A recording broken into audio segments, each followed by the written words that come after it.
Zay zany avy ato amin'ny Elu Studio manao film d'animation sy manao application amin'ny téléphone mobile ny ataonay.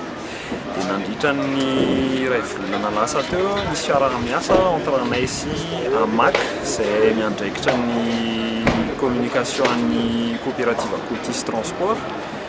Dia misy moa regny écran hita reny any anatin'ny businy Cotis Transport mandefa vidéo, mandefa film. Anatin'izay extrait ana film d'animation vitanay ny Elu Studio sy extrait an'ilay jeu sy application ataonay ihany koa.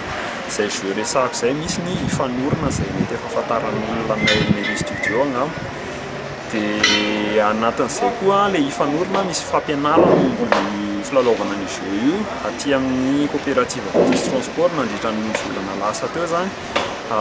Misy mpampianatra mpilalao fanorona efa expérimenté zany mandehandeha miaraka amin'ny tablette dia manatona an'izay olona miandry anaty salle d'attente ny Cotis Transport izay intéressé amin'ilay izy, izay intéressé hianatra milalao fanorona, mianatra milalao ifanorona moa les versions numériques an'ilay mpilalao fanorona traditionnel efa fantatry ny malagasy rehetra.